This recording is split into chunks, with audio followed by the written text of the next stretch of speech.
শিরোনাম: কুকুরের হোটেল। একটা শহরে একটা কুকুর থাকত। সবসময় ক্ষুধার্ত। কিন্তু কেউ তাকে একটুকরো খাবারও দিত না।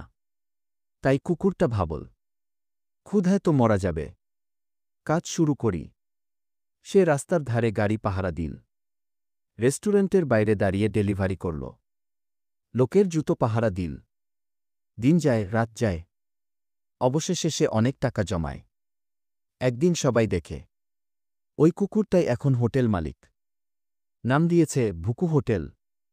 এবং জানো মজার কথা, ওখানে রাস্তার সব পশুর জন্য ফ্রি খাবার। যারা একসময় আমায় খেতে দেয়নি, আজ তাদেরই আমি খাওয়াই। কুকুরটা গর্ব করে বলে। শেষে ট্যাগলাইন: মেহনত কখনো বিফলে যায় না, ইভেন যদি তুমি একটা কুকুর হও। ভিডিও ভালো লাগলে অবশ্যই সাবস্ক্রাইব করবেন। লাইক, কমেন্ট, শেয়ার করে আরও ভিডিও বানানোর উৎসাহ দেওয়ার জন্য ধন্যবাদ সবাইকে।